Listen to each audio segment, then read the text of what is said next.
Hey spooky friends, we're on day 7 of our 31 days of horror movie villains, and today we're going to talk about your friend to Leanne, Chucky. Before we begin, if you like horror movie and pop culture content, give your girl a follow. Chucky, or Charles Lee Ray, is such an interesting killer. We see him in the form of a tiny doll, but he is dangerous. The Child's Play franchise was created by Don Mancini in 1988 with the first film. Chucky was not always a doll, he was once human. Charles Lee Ray was known as the Lakeshore Strangler, but we find out that as a child he had a seemingly normal life, but he was always showing psychopathic tendencies, and it wasn't until he was 7 years old that a serial killer broke into his house. As he was unaliving his father, him and his mother ran upstairs to hide in a closet. The serial killer made his way to the closet, opened the door, and found out that Charles had already unalived his mother because he just wanted to help. And thus began his life of crime. In the first Child's Play movie, we see that Charles Lee Ray has run into a toy store to try to evade police. He uses a voodoo ritual to transport his soul into the life of a good guy doll. The good guy doll in question gets gifted to little Andy. Chucky's goal is basically to switch bodies with Andy. He wants to perform another ritual to get back into human form. Fortunately for Andy, his mother soon learns what's going on. Her plus the detectives start to work together to protect Andy and get rid of Chucky. At the end of the first movie, he's defeated, but in the second movie, he gets brought back to life, back into the doll. He tries to finish his goal of switching bodies with Andy. At this point, Andy is in foster care because his mother has been committed. And little Andy's teams up with foster sister Kyle in order to defeat Chucky, and they do that at the end of the second movie. At the end of the third movie, we flash forward several years into the future. Andy is in military school,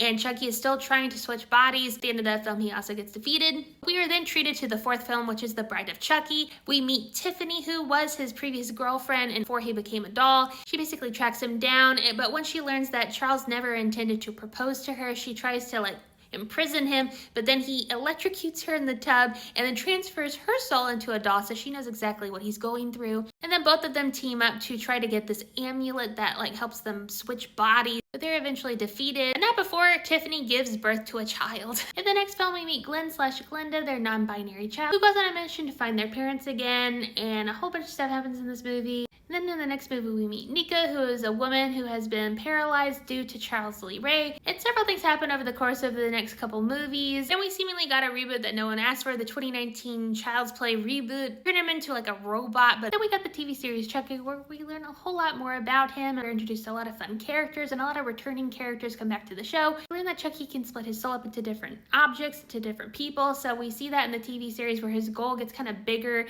Unfortunately, the TV show got canceled last year. I like the Child's Play franchise. I think it's really funny and campy. There's something for everyone. There's just so many great characters in the Child's Play franchise. Even though he's in a tiny little doll body, Chucky does get around. He's about 133 kills over the span of the 8 movies and the 3 seasons of the TV show. Some really inventive kills in this series. Chucky is definitely one of the best horror villains we've gotten in the horror genre, and I really love this franchise.